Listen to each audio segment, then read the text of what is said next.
રહ્યા છો NN news. હું છું એન્કર અર્પિતા પટેલ. હવે જોઈએ અગત્યના સમાચાર. ખાખરાપેલા નંબર 2 માં શ્રી ભાગવત સપ્તાહ પિતૃ મોક્ષાર્થીનું આયોજન કરવામાં આવેલ. રઘુભા લાલુભા જાડેજા દ્વારા યોજવામાં આવ્યું છે ભાગવત સપ્તાહ. ચૈત્ર સુદ એકમથી ચૈત્ર સુદ સાતમ સુધી ભાગવત સપ્તાહના વક્તા શ્રી હરિકાંત બાપુના સ્વરે કરાવી રહ્યા છે.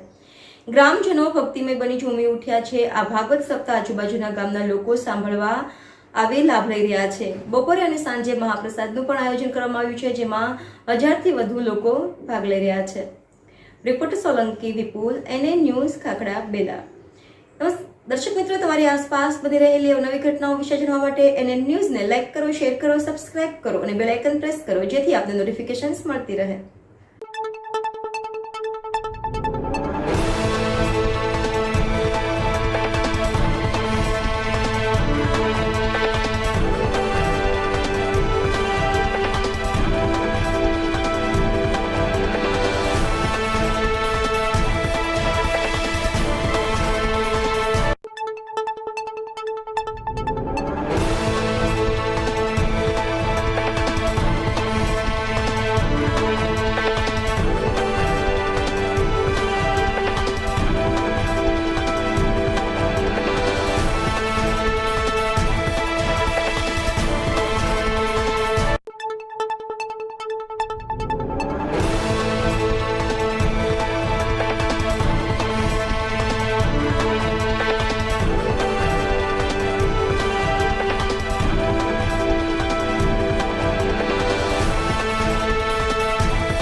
માણી રહ્યા છે.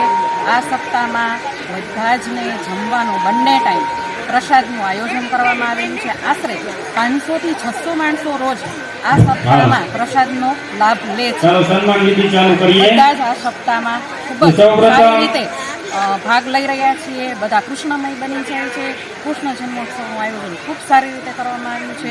બધા જ ગોપીઓ આમાં મગ્ન બની જાય છે. બધા જ દીકરા દીકરીઓ અહીંયા સ્વેચ્છાએ બધા જ પોતાનું યોગદાન આપે છે અને સ્વયં શિસ્તથી બધા આ સપ્તાહનું આયોજન કરી રહ્યા છે. લોકો બધા ખૂબ ભક્તિભાવથી સપ્તાહ માણી રહ્યા છીએ. રોજ નવા નવા કાર્યક્રમો, ભજનો, સંગીત, રાસ ગરબાનું આયોજન કરવામાં આવી રહ્યું છે.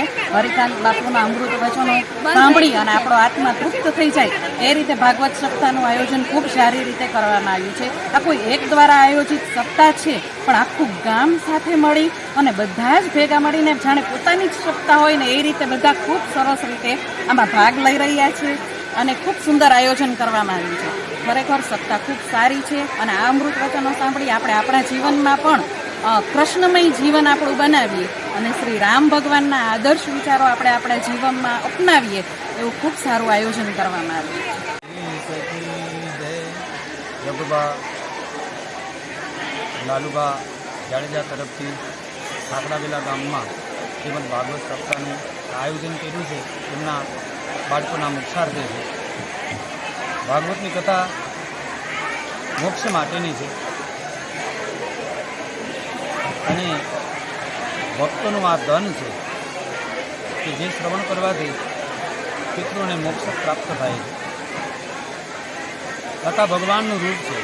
કથા ઘરે આવે તો માનો ઠાકોરજી ઘરે આવ્યા અને ભગવાન આવે તો બધું સારું થાય, તમારી બધી મનોકામના પૂરી થાય, ઠાકોરજી તમારું મંગલ કરે, ભગવાન તમારું શુભ કરે. તમારી કોઈ પણ જાતની ઈચ્છા હોય તો ભાગવત કથા કરવાથી પરિપૂર્ણ થાય છે. ભગવાન મનોકામના બધી પૂરી કરે, સુખ આપે, સંપત્તિ આપે, ધનધાન્ય આપે અને પછી મોક્ષે આપે. પરમાત્મા જીવનું બધું જ વિચારે છે. ભગવાન મંગલમય કામના પૂરી કરે છે.